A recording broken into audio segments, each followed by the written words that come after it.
Welcome to K-Catalog, your Taglish Korean compilation.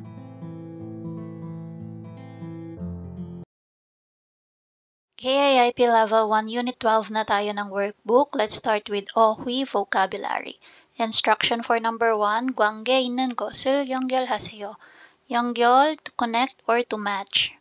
Yung picture and yung mga words dito sa kanan. So, yung number 1, nasa amusement park sila, no? Yung family.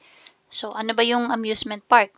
Norigongwon. So, yung Norigongwon, makikita natin dito sa number 2. Ayan. 놀이공원에 가다, to go to amusement park. Tapos, ano yung sabi? 아이하고. Okay, with the kid or with the child. Ayan. Okay, number 1 is, ito, yung number 2 sa kanan.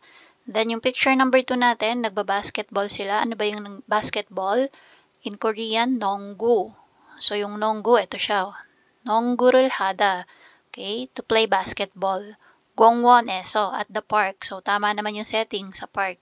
Okay, so, number 1, yung nasa kanan na number 1, yun yung sa number 2 picture.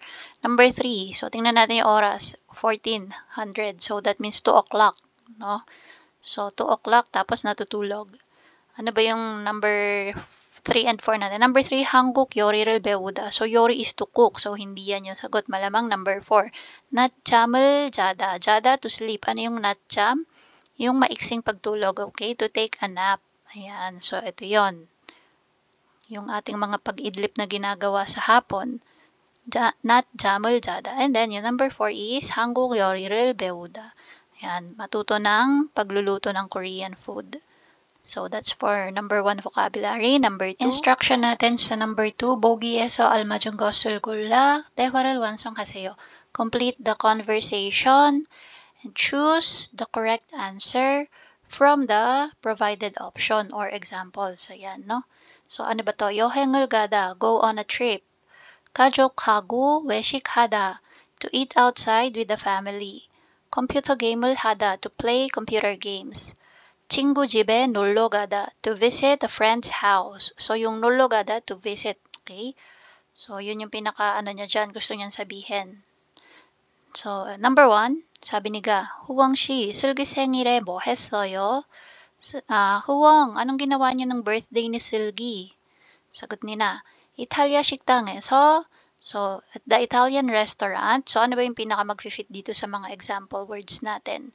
So, malamang, dahil restaurant siya, yung to eat outside, 외식하다. So, yung sagot natin dito, 가족하고 외식. Tapos, take note, paano yung question? 했어요. Okay, naka-ayo, oyo form, tapos past tense. So, dapat sagot din natin, past tense, 외식, 했, tapos ayo, oyo, heyo form, 했어요. Yan. 가족하고 외식했어요.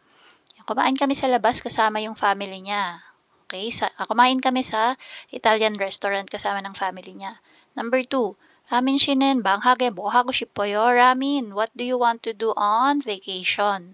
Okay, anong gusto mong gawin sa bakasyon? Sumagot siya, 저는 제주도에 blank. So, sinabi niya yung pangalan ng lugar, no? Jeju Island. So, ano yung pinaka mag-fit? So, nasagot na natin to, no? Itong tatlo na lang. So, pinaka mag-fit dito is yung go on a trip. Kasi may place siya na binanggit, no? And take note, Jeju Island pa yon. So, 여기 여행을 so, 가다. Dahil ang question natin is 하고 싶어요, 뭐 하고 싶어요. So, yung gada natin dito ay magiging 가고 싶어요. Yan. So, lagi nating ima-match dun sa format ng question. 여행을 가고 싶어요. So, ako gusto kong pumunta I want to go on a trip to Jeju Island. Ayun yung sagot niya. Number 3, 아나이 씨는 휴일에 보통 뭐 해요? So, 아나이 is usually anong ginagawa mo pag rest day mo? Usually, on your rest day, what do you do? Sagot ni Anais, 보통 집에서 blank. So, ano yung usually ginagawa sa bahay pag nagpapahinga? So, ano na yung sagot na natin to, no? So, dalawa na lang. So, dahil nga sa bahay siya, hindi naman pwedeng pupunta pa siya sa bahay ng ano niya, no, kaibigan niya. So, ito na yan. 컴퓨터 게임을 하다. So, dahil naka ayo, oyo, heyo form, and take note, hindi siya past tense, present tense siya. So, 컴퓨터 게임을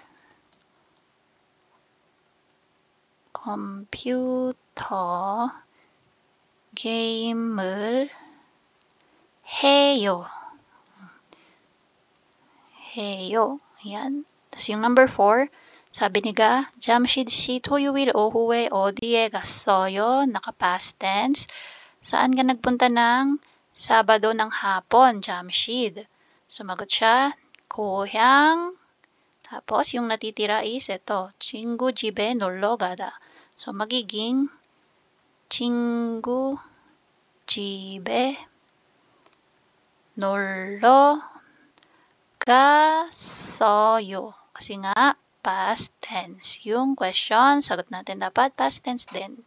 Instruction, 관계 있는 것을 연결하세요. Again, match daw ulit natin yung pictures at saka yung mga words dito sa kanan. So, ang gawin natin, yung i-analyze muna natin is yung mga nasa kanan. Number 1, 산에서 꽃 구경을 하다.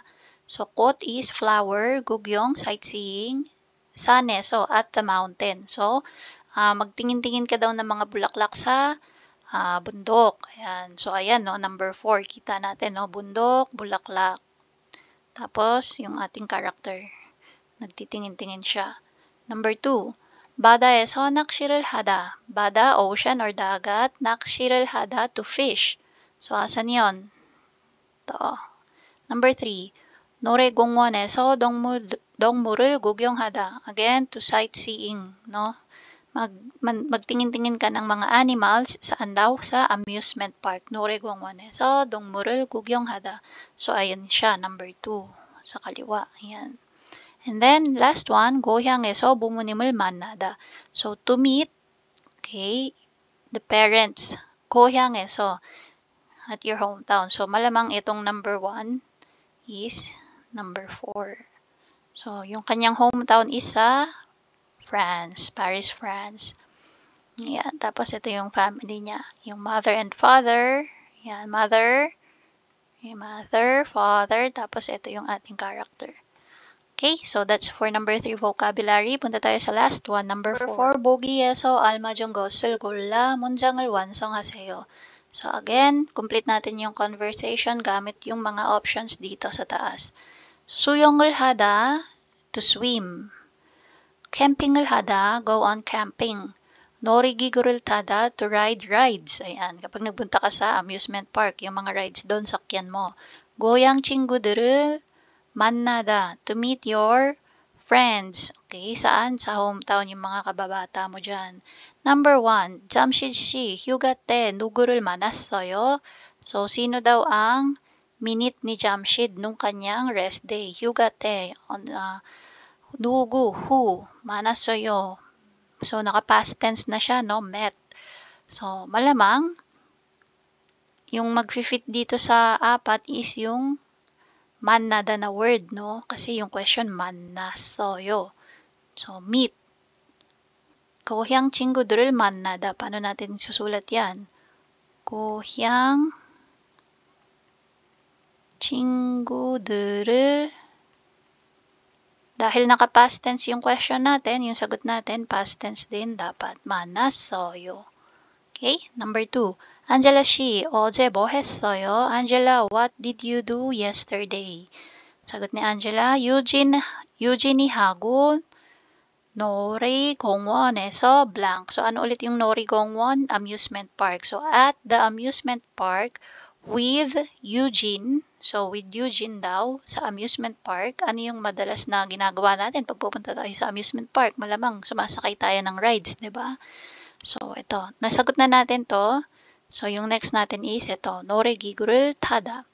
So, naka-past tense ulit yung question. So, sagot natin ay past tense din dapat or past form. 놀이기구를